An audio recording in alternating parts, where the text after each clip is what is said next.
We have a new fire in the area you may have seen. Yeah. Not far, closer to LA, far enough from my mother that it's not a cause for worry.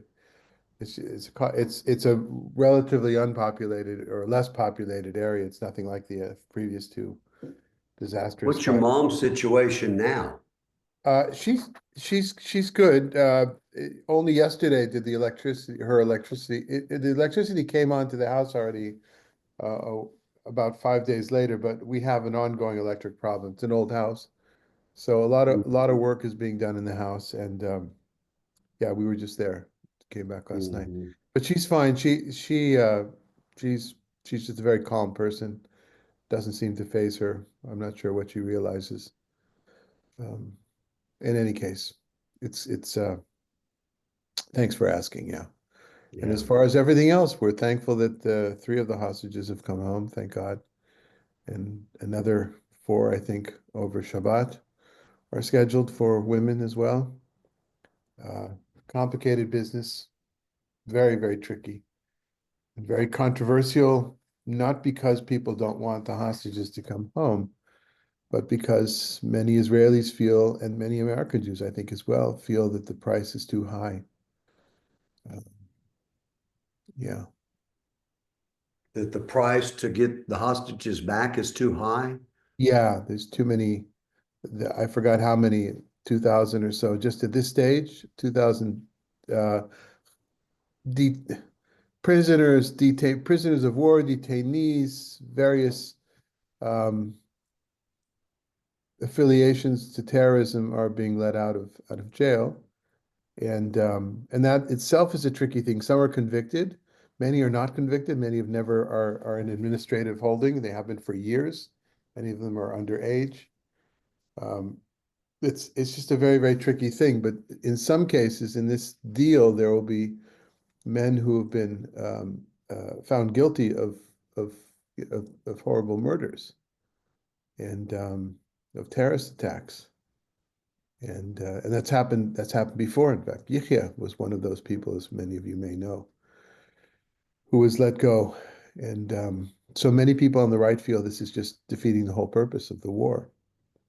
It's a no-win situation. In the background of this is still the legal reform that some of Netanyahu's government's ministers are determined to put in place, which would very much lessen the power of the Supreme Court and for the court system in general, who appoints justice, to make it very political as opposed to professional. These are ongoing things, ongoing, and the ceasefire in Lebanon is also in a precarious situation right now because Israel feels, and President Biden agreed as well, that the Lebanese army has not done its part in filling the space where the Hezbollah was. And so at this stage, which I think in 2 days from now, 2 or 3 days from now, maybe Sunday, um, Israel's supposed to pull the army out of up to a certain point in southern Lebanon. It will probably not happen. And that's not the end of the treaty, of course. That's not the end of this particular ceasefire, but it's a hiccup. There's a lot of hiccups. It's just terribly, terribly, terribly complicated. But as of now, at least, there are no guns firing on a regular basis in the north or the south. Even the Houthis, I think, have taken a break in the last few days. So, yeah, Wow. complicated And you're in times. daily touch with folks on the ground all the time, right? Yeah, folks on the ground and also with Israeli media, Hmm. which, yeah, yeah, for better, for worse. We have Yeah. this custom when we drive back from LA, which is evening hours to avoid the traffic, only after, say, 7:30. And we put on at 8 o'clock already. Our time is 6 in the morning. Is a really good news 2 hour news show with interviews and by a really well respected journalist. For years, he's been doing it, Mhm. and um, and so we immerse ourselves in Israel for a 2 hour period once a week. I mean, deeply immerse ourselves, just the radio.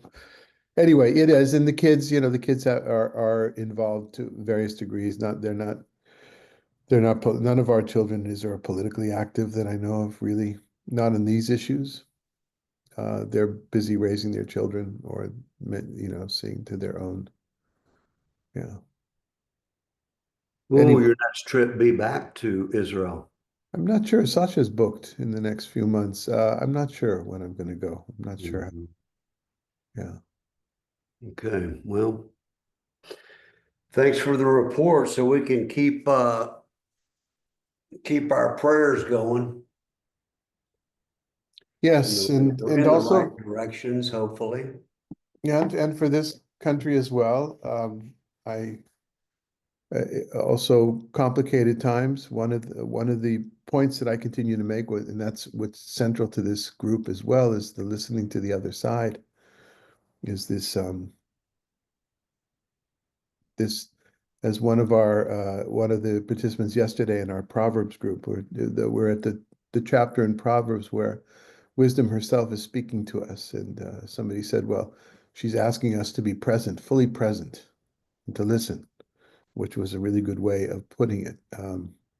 I feel that we need to listen to half of this country, maybe not to all of them, but we need to listen to what their thinking is and what their motivation is, and we need to try to come together on things. But I will say that I was very touched at the bishop, Washington D.C. I don't remember her name. I don't know if you know her personally or not. I thought it was very courageous and and I thought I thought it was I personally thought it was appropriate, even though I know many people perhaps think it hasn't. It's nothing new for me to bring politics into the synagogue. It's newer for me that I'm as free to speak as much as I want in a direct way. And when Trump's first uh, time as president, I actually took it upon myself not to mention the name, but only speak about policies themselves. And perhaps at some point it was rhetoric, but it's not, to me, it's not about a person, it's about policies, about decisions. And it's about a flow of what's trending in the United States and being aware of it and being engaged with it somehow. So she gave us an example of one way of being engaged in a very real and very courageous way. And I thought of her. And I thought of something, and then I'm going to end with this too. When I was, I think, when I was in rabbinical school, kind of, I didn't have much of a knowledge of Christianity, certainly not contemporary Christianity, of any Christianity. And somebody was explaining to me the different churches from my vantage point in Israel. An American colleague was explaining to me a little bit about the different denominations here of Christianity in the United States and said, well, the Episcopalians are most like the conservative Jews. I'm ordained as a conservative rabbi. They like things from the tradition and a little bit of being old-fashioned in some ways, but yet they have that ability to make inroads, in certain things change, but really kind of left it but really they're the middle of the road people. Conservative is in the middle. It's not Orthodox, it's not Reform, it's in the middle. At least that's how many conservatives choose to see themselves. And what I'm learning more and more in my contact with the Episcopal Church is that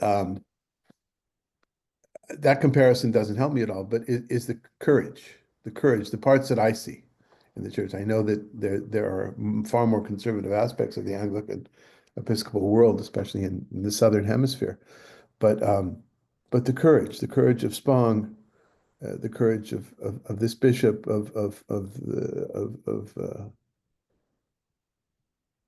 um, what was the Archbishop's name of Canterbury, Rowan?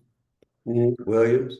Yeah, things that were the two bishops that I met of this Church of England that I met at Taizé last year. It's just really both women bishops, a lot of courage, a lot of the ability not only to preserve some of the traditions, but to reinterpret them. And that came across in my reading of Spong this morning towards what we're going to do today.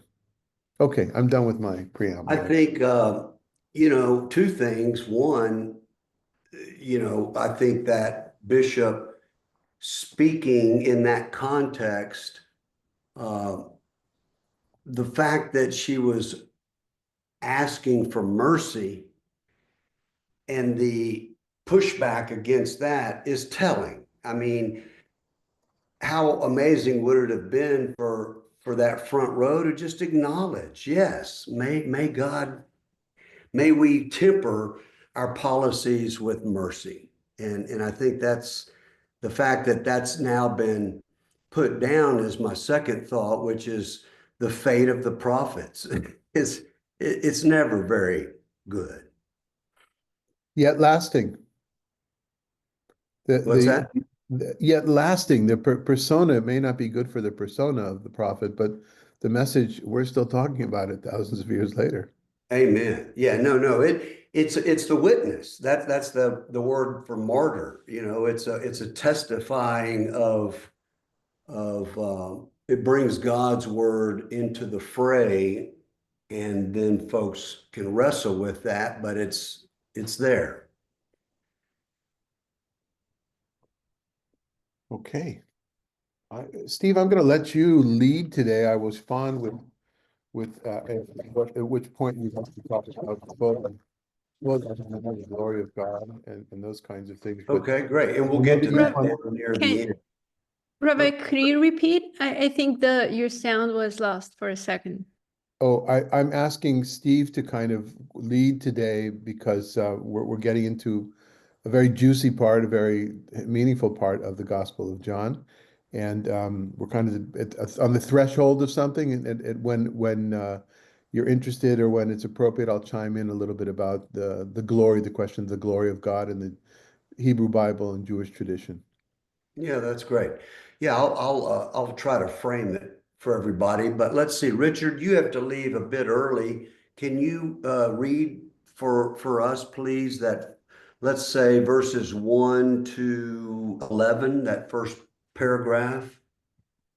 Now, before the festival of the Passover, Jesus knew that his hour had come to depart from this world and go to the Father. Having loved his own who were in the world, he loved them to the end. The devil had already put into the heart of Judas, son of Simon Iscariot, to betray him. And during supper, Jesus, knowing that the Father had given all things into his hands, and that he had come from God and was going to God, got up from the table and took off his outer robe and tied a towel around himself. He then poured water into a basin and began to wash the disciples' feet and to wipe them with the towel that was tied around him. He came to Simon Peter, who said to him, "Lord, are you going to wash my feet?" Jesus answered, "You do not know now what I am doing, but later you will understand." Peter said to him, "You will never wash my feet." Jesus answered, Unless I wash you, you have no share with me." Simon Peter said to him, "Lord, not my feet only, but also my hands and my head." Jesus said to him, "One who has bathed does not need to wash except for the feet, but it is entirely clean.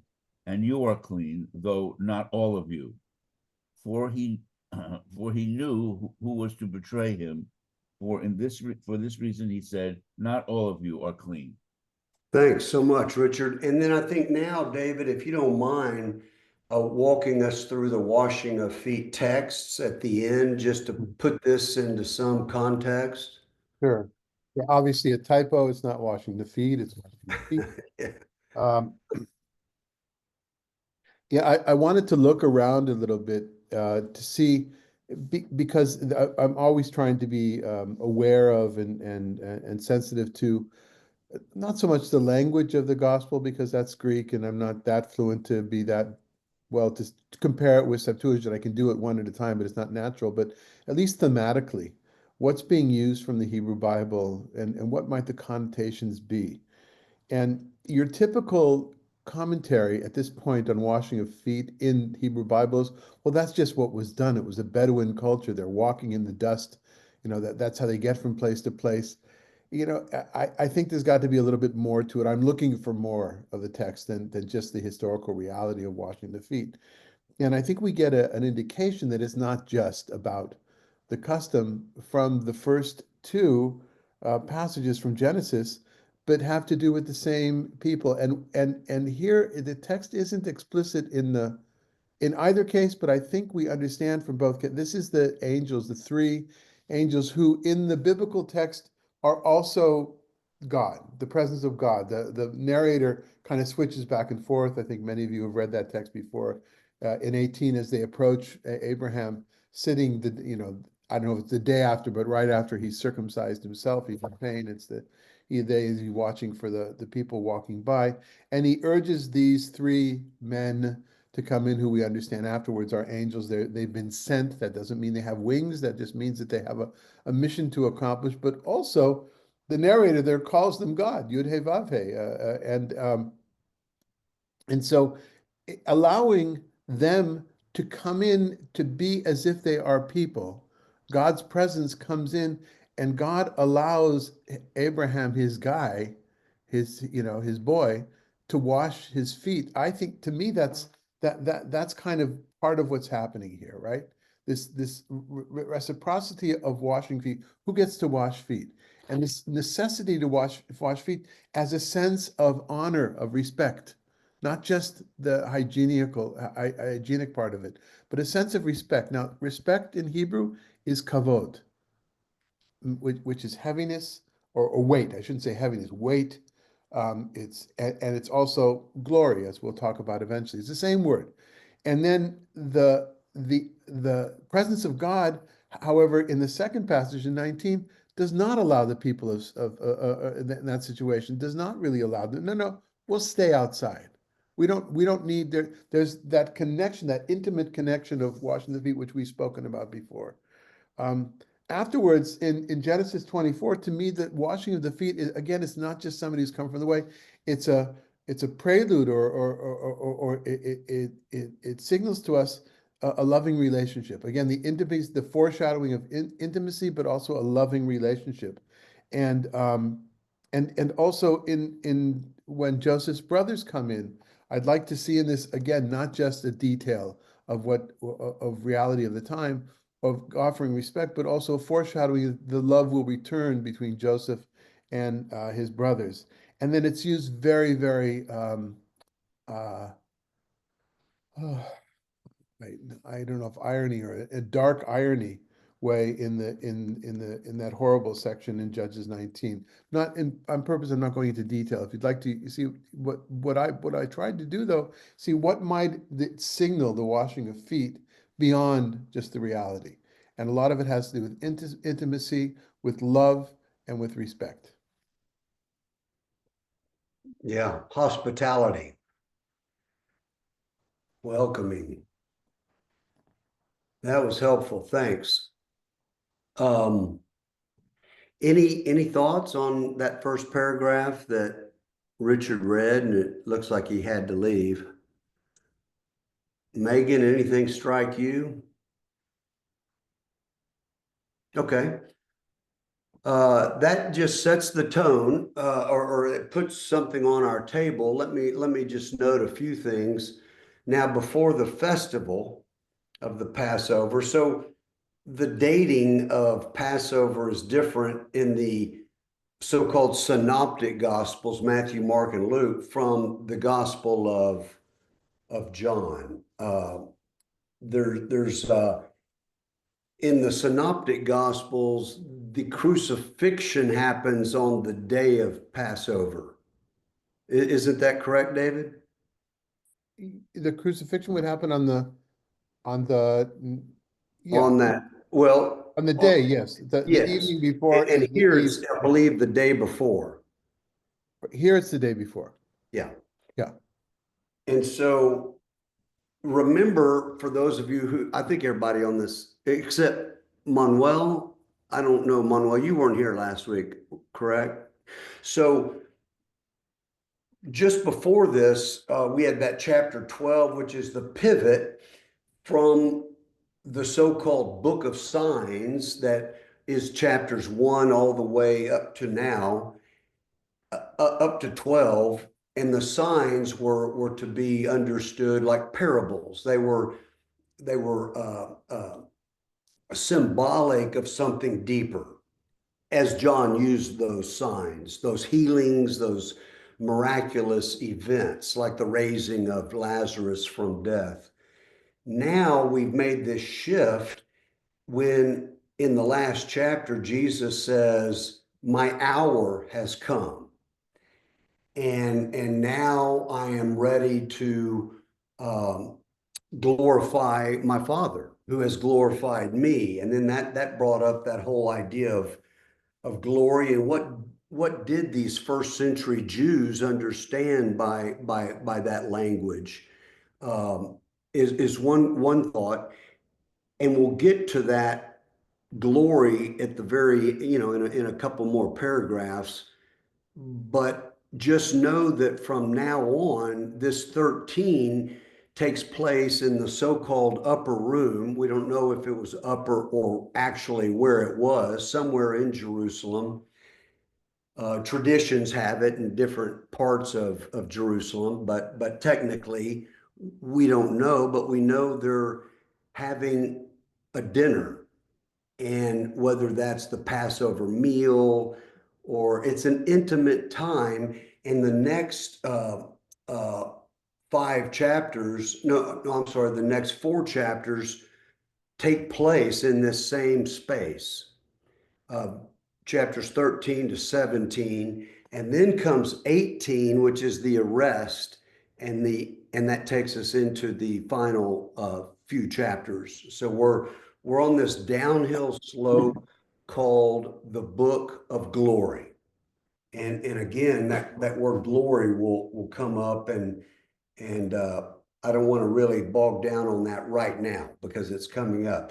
The other thing I want to just point out is this whole idea of the devil, the adversary, the accuser, the diabolos, the one who throws against God, is put into the heart of one of Jesus's followers to betray him.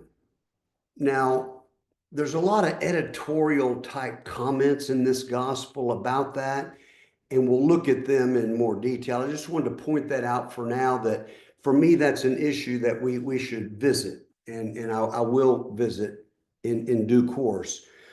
The second thing is Peter and his resistance, which, many commentators, including my reading, because of how Jesus interprets what he's doing in this next paragraph, is that for Peter, this sign of respect that is often performed by the lower castes, whether it be the slaves, the servants, the household servants, take care of that work. They do the washing of the feet typically.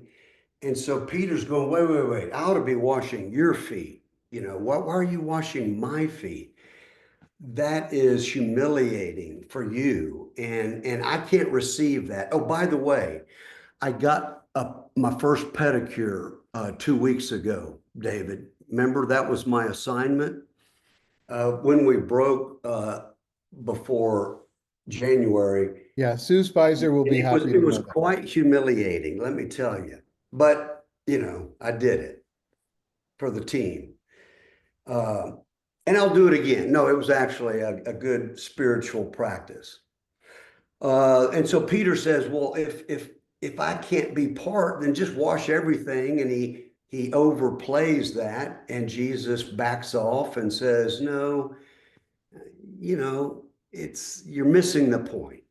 But not all, but then verse 10, one who has bathed does not need to wash except for the feet, but is entirely clean. Kind of mystical. I mean, is Wayne on? Oh yeah, Wayne, another one of his mystical kind of awkward statements that begs to be understood. What's he saying there? But then he works Judas back in. Not all of you are clean, for he knew who was to betray him. And for this reason, he said, not all of you are clean. I just wanted to point those out because I want to revisit that. And unless anybody has a comment or a question at this point, I'd like Megan to read from 12 to 20, that next paragraph. But before she does, any urgent questions or thoughts? I don't know that it's urgent, Steve, but what sort of stood out to me is um, Jesus seems more resolved in this, and it lies in this Jesus knowing that the Father had given all things into his hands and that he had come from the Father and he would go back to the Father. So he's got this, it just came across. I think last week I felt like he was wrestling a little bit with what's ahead of him, and now it seems like he's more resolute in that, with this understanding of how it's going to, where he's going to return to. Yes, that nice observation. Yeah, there's an intentionality now. There's a resolve. I'll make one point about, we were saying during the section of the signs, just how everything is symbolic, right? Not to get wound up with exactly how the thing happened. And we've talked a lot about metaphor and the parable and the explanation, kind of coming together sometimes, and the edges are blurred. I think we have the same thing here, a lesson in the symbolism of the text. First of all, the idea that when is it happening? Is it the Seder? Is not? I don't think that really matters to no, I certainly don't think it matters to the author or the editor of this gospel, what exactly it was. It's Passover is mentioned because it symbolized a time when people come together for an extremely meaningful, ceremonial sharing of food in a historic way, in the focal point of Judaism, if you will, that God is the only one who can tell human beings or guide human beings how to ask. They can't be enslaved by somebody else. So the table is symbolic. It's not meant, I don't think we're meant to try to figure out exactly which meal it is. The same thing Jesus is saying to Peter about, I'll wash your feet. He says, well, I need my whole body. And Jesus, you don't need your whole body. You're misunderstanding. You need a symbolic washing. The washing of the feet is only symbolic. In the same way, by the way, the backdrop of that is the symbolic washing of hands, which I think I mentioned the last few weeks in rabbinic law before partaking of bread, sitting down to a proper meal, so to speak, and the washing of hands, which became a real issue in rabbinic literature, meaning that the rabbis were struggling with other parts of Jewish society in the first few centuries of the Common Era about how do we prepare ourselves for something which is symbolic of the altar, of sacrifice altar, sitting down at the table with salt, dipping the bread in salt because it's part of the altar, that idea of an altar. We wash our hands. We don't have to wash our entire body. It's not about the biblical ritual of purification. It's a symbolic kind of thing. And I think that's his message here. That's helpful. Thank you for that. Yeah, that pops for me, what you just said. Can we say, David, that this is a typical foot washing, that your feet are washed before the meal?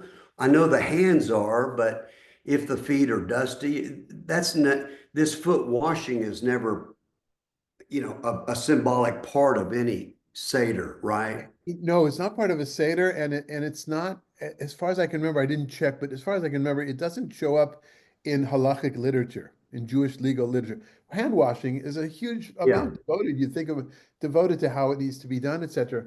A blessing is said over it, but not of feet washing. That would be interesting to look and see if there were any Jewish sects, any Jewish customs around the Jewish world that had this practice of washing of feet.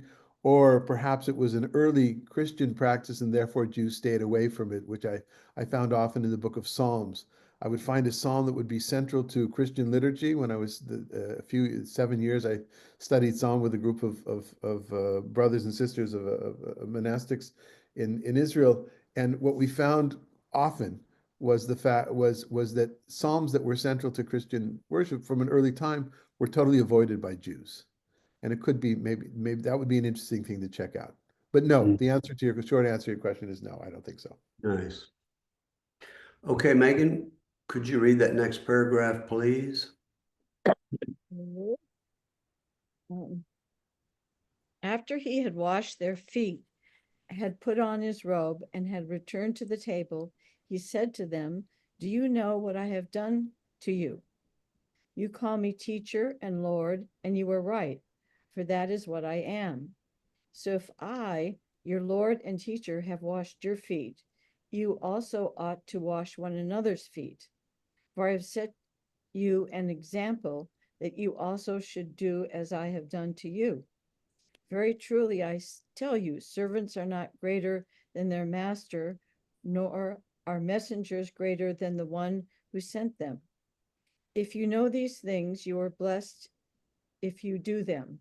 I am not speaking of all you know. I am not speaking of all you. I know whom I have chosen. But it is to fulfill the scripture. The one who ate my bread has lifted his heel against me.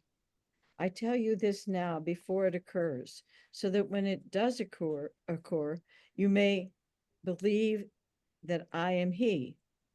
Very truly, I tell you, whoever receives one whom I send receives me, and whoever receives me receives him who sent me. Thanks. What is that scripture? Anybody know? I forgot to look it up, I but think to it's fulfill Psalms the scripture. 41:9. It's what? Psalms 41:9. Okay. Let me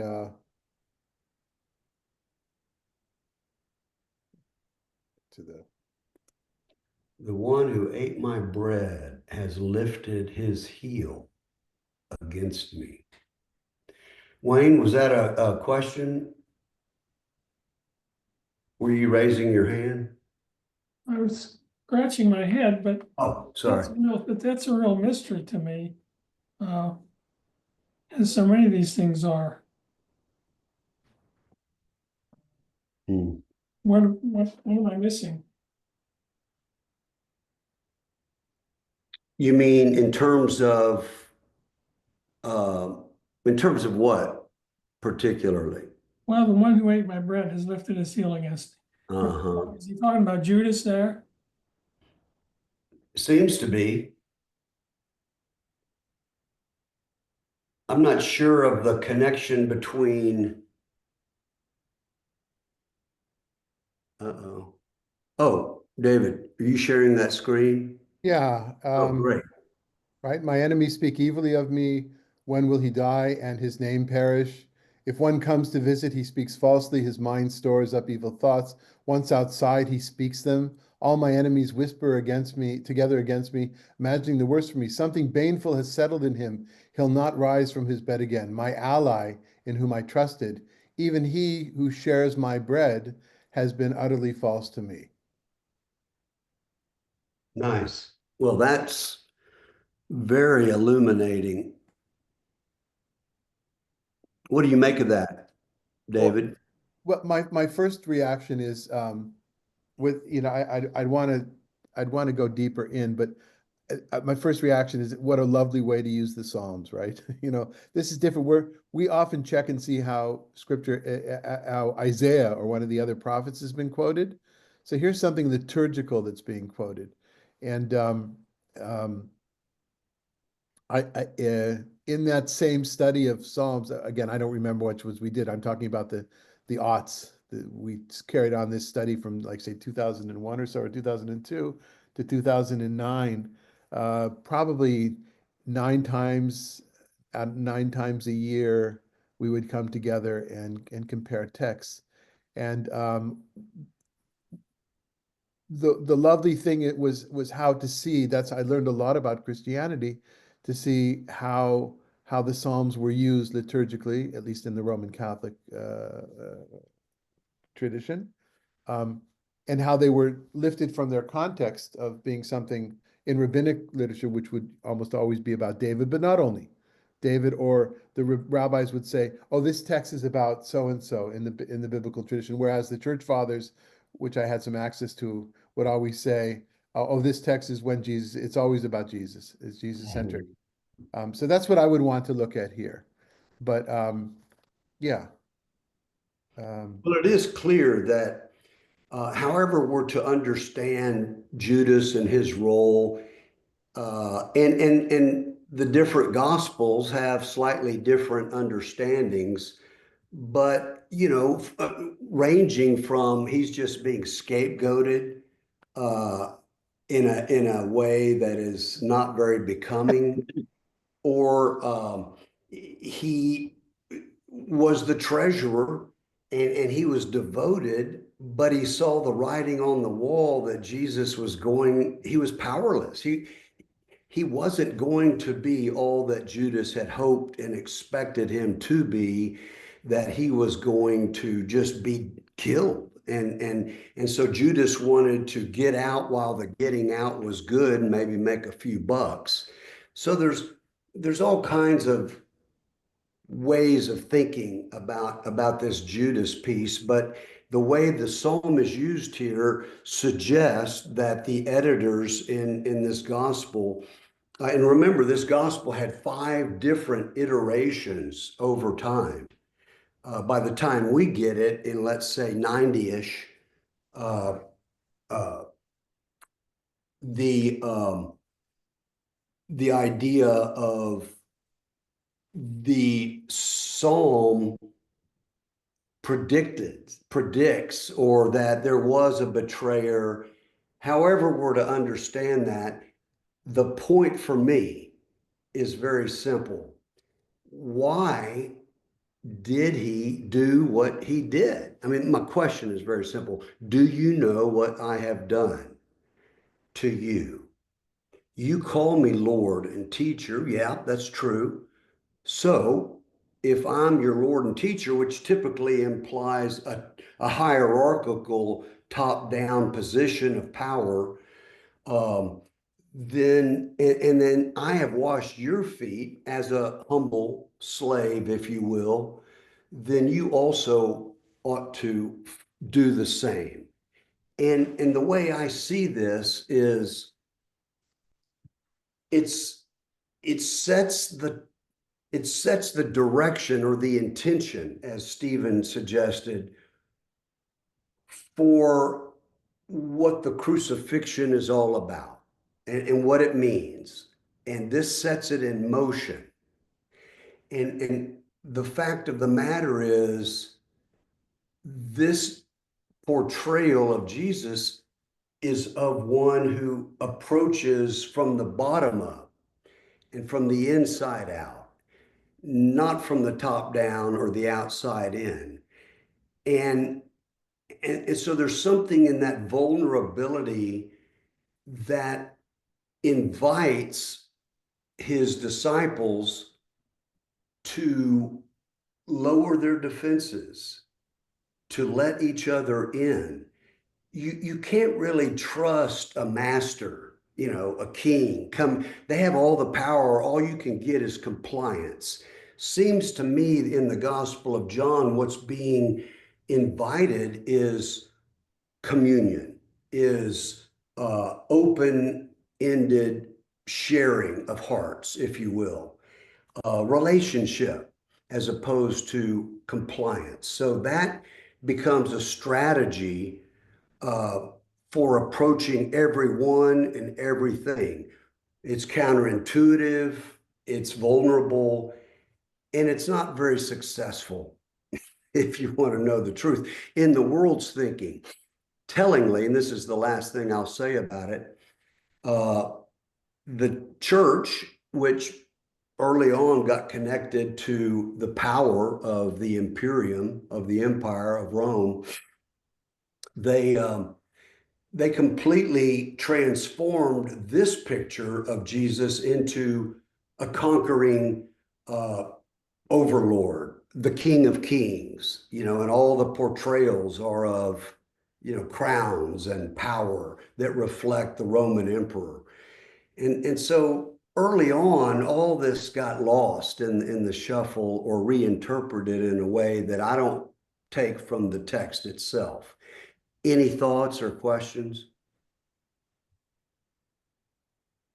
Steve, what struck me, prior to this, a lot of Jesus's discussions are confrontational with the crowds, or whether it's the scribes or the Pharisees or whatever. And I think it was earlier where he said, I think it was before Abraham was, I am.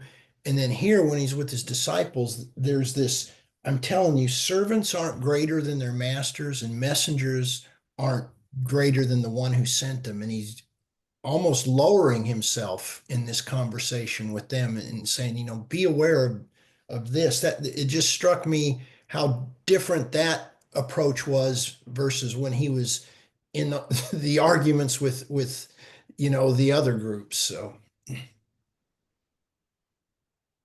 And can you say one more thing about that, Stephen? What strikes you about that? because I think up above where he said, I know where I came from and I know where I'm going. So he's aware of who he is. And they're probably, they have him elevated, and he's now saying, remember, it's almost, I'm a man. I'm not greater than the one that sent me. The messenger isn't greater than the one who sent me. The servant isn't greater, or servants are not greater than their masters. There's a humility, I think, that comes out of that. Got it. And that will be developed.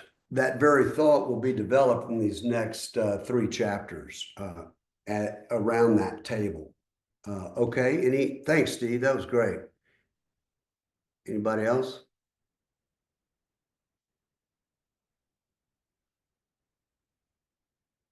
I guess I'd ask the rabbi. So in Psalm 41:9, that's a Psalm of David where he's saying that.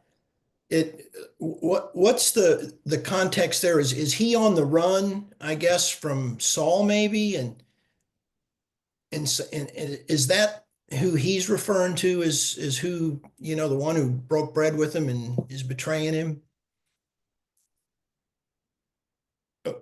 David, you're muted. Tried to do too many things and not burden you with my coughing. In the contextual meaning of Psalm 41 is kind of a wisdom psalm about life. It's not the psalm itself, as most of the psalms. There's relatively few psalms that actually purport to be David something in his own life.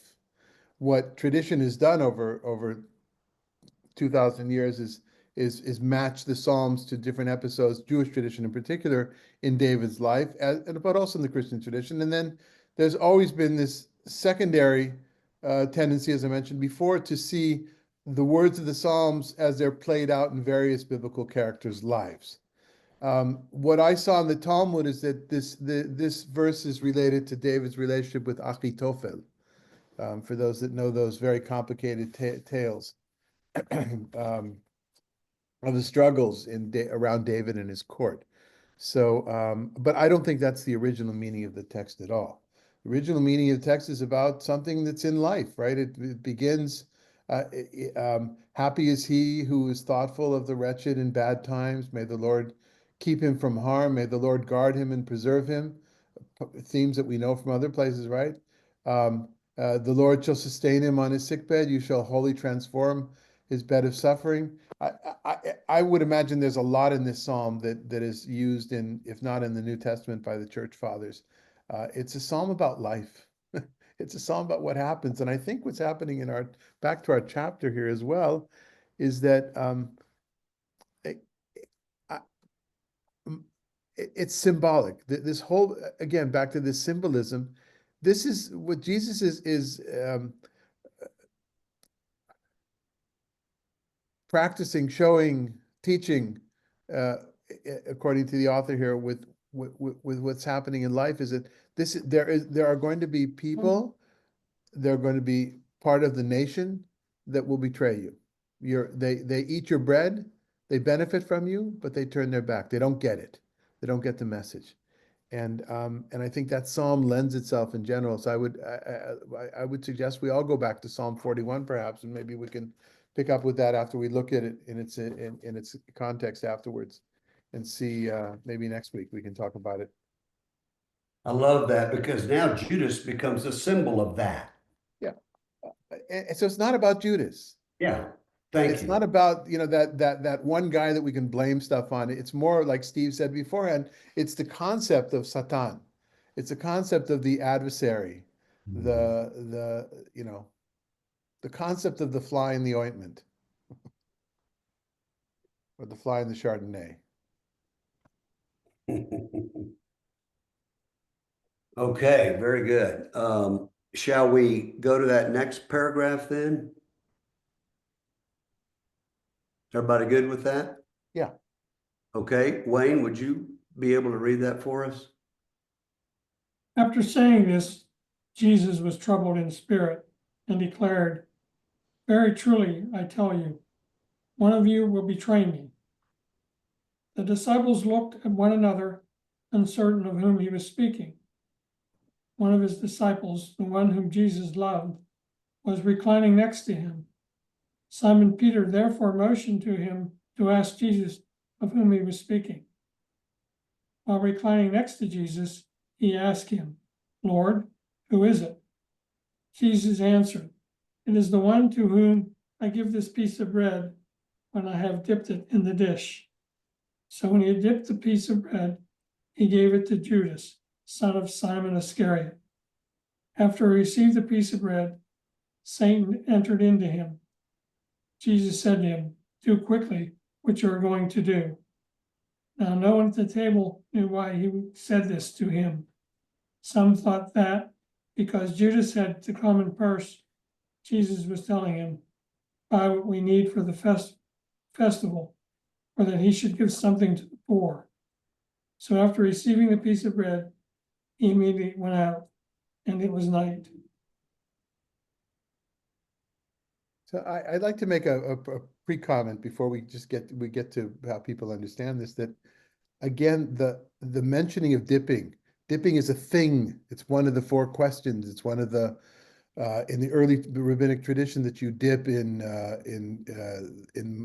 maror in charoset. You do something with the you dip you dip the bitter herbs in the mixture, a sweet mixture that symbolizes the bricks and the cement, to tone it down according to the rabbis of the Talmud. But the question is dipping. You dip into salt water or into vinegar. There's this dipping. It's not about a particular custom. It's again this concept of dipping. Dipping together is also a sign of intimacy around the table. It's kind of like those that have eaten in a test of friendship and trust in others' hygiene. If you've ever been to, say, an Ethiopian or an Eritrean restaurant, anybody know what I'm talking about? You've been to Ethiopian restaurants before? It's a common plate, or Afghanistan, a lot of this food, it's common. You take part of the bread, you dip it, you take it in, everybody shares. That's more than just a primitive custom compared to Western, with cutlery and everything. That's a sense of trust. The dipping is intimacy in sharing food. And what it's all of this, the paragraph before this paragraph and all this, I'm guessing symbolizes this intimacy in this church group, this Johannine, I'm never sure how to say that, group of people who were in and then they were out, the group that was in together in Judaism, and then kind of left maybe the synagogue, and the split in that church itself. It's the breaking down of intimacy. I trusted you. I trusted you to dip together with me. We trusted you with our money. That's all. That's really well said, and helps me understand that intimate setting, and actually the dipping of the bread was a sign of blessing, and yet you bring up the situation when this gospel was written, when the synagogue was throwing out Jews who believed they were throwing out the Jesus sect Jews, that they were then reacting against the church reacted against those who tried to have it both ways. It was a polarizing time, and lots of betrayal happened on both sides of that fence, it seems to me. So that suggests all that for me. Let's see, we got 7 minutes. And it was night. So he goes out into the night. And remember, I've tried to say this is not a dualism between good and evil as much as those who approach, those who have humility and those who have pride. Essentially, it's the violent and the nonviolent. That's another way of approaching it. And Jesus's choice is to approach from the bottom up, from that most vulnerable place. And as a strategy, as an intention, because now the writing's on the wall. He knows he's got the fate of the prophets in store. And so now he's interpreting that for his followers. Let's see. Manuel, can you read then, please, that next section? When he Or had maybe, gone, Manuel, to the very end, then we know we've completed this in our time. okay. When he had gone out, Jesus said, "Now the Son of Man has been glorified, and God has been glorified in him. If God has been glorified in him, God will also glorify him in himself and will glorify him at once. Little children, I am with you only a little longer. You will look for me, and I'm sorry, I don't have the other page. Hold on.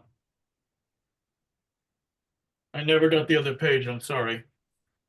Okay, David, can you continue that? He said to the Jews, so now I say to you, where I am going, you cannot come. I give you a new commandment, that you love one another, just as I have loved you, you also should love one another. By this everyone will know that you are my disciples, if you have love for one another. Simon Peter said to him, Lord, where are you going? Jesus answered, where I am going, you cannot follow me now, but you will follow afterward. Peter said to him, Lord, why can I not follow you now? I will lay down my life for you. Jesus answered, will you lay down your life for me? Very truly, I tell you, before the cock crows, you have denied me 3 times. Okay. Any open-ended comments? We've got 5 minutes before we break. Well, this whole glory thing seems like a non sequitur. All of a sudden, they're talking about this other stuff, and he now starts talking about God being glorified in him. I'm Yeah. not sure what that all means. Yeah, and that's what we wanted to drill down into if we had time. David, have you had time to play with glory from the first century Jewish perspective? To a certain degree, I mean, but I think maybe we should probably start with that next time. Okay. We'll begin with that, and I'll try to bring an indicative. I mean, a lot of what is thought of in language is kvod, the word kvod Adonai, the glory of God is based on its usage in Hebrew Bible, of course, right? And after the destruction of the temple, it had to become more symbolic than it already was, because much of it was referring to a particular part of the Holy of Holies, where God was meant to be. So yeah, maybe we'll start with that next time.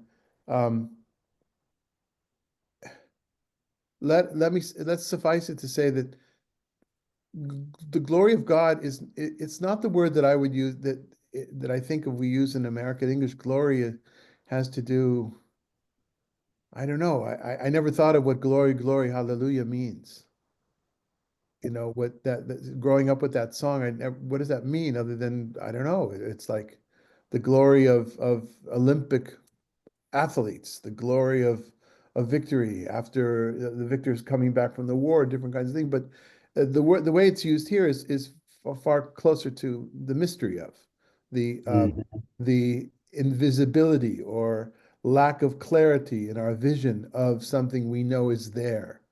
The word. So maybe I'll try to find a good early Jew or early rabbinic or first century, something like that. Well, in text. the Greek text, doxa, has to do with one's reputation.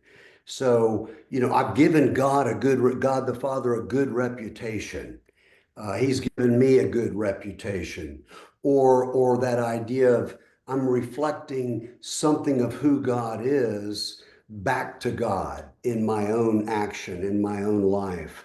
So that reflection, that reputation piece, begs the question, okay, then what are you glorifying? What is being glorified? And so, yeah, he kind of subverts that, coming back from a victorious battle where in an honor shame culture, you have brought glory to your king and to your people as opposed to shame. And so there's a subversion of all that, it seems to me, in this washing of the feet and the way he wants to use glory. So yeah, next So week. I also think, and we'll start. We'll also talk about how this glory of God in the Hebrew Bible is shrouded. It's not in clear vision. Hmm. So, and I think that has to do with this as well. I think that's it. God, Jesus is about to disappear. And that's the fear, but it's like this game, with the children. So maybe somebody who has a background will talk about Piaget and the Gospel of John next week. Okay, great. All right. Peace Thank on. you. See you next week. Thanks for being here. Thank you, Madalena.